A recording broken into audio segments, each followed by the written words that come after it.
Welcome to the Banker Lamp. Please enjoy the video. You start in Creative. Add an audio player device and a visual emitter prop immediately. Once placed, assign your custom sound clip or choose an in-game track and set volume and range so it reaches players. Make sure the audio player is set to loop if you need continuous sound, and position the visible emitter where players expect feedback. You're creating the audio source and the visual source together, so the effect reads as one event in-game rather than two separate things. Next, wire a trigger device to both the audio player and the visual emitter so they fire at the same instant. Once done, adjust the delay in milliseconds on either device to correct tiny timing offsets.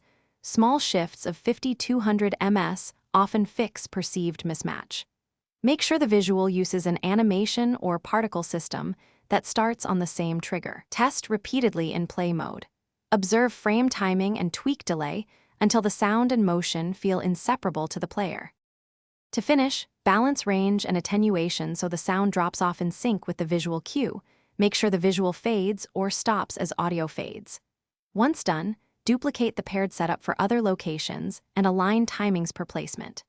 If things go wrong, the key troubleshooting step is to recheck the millisecond delay values and ensure no other triggers overlap. Conflicting triggers are the usual cause of desync. Repair by isolating one trigger, test, then re-enable others. Thanks for watching. If this was helpful, leave a like and consider subscribing. See you next time.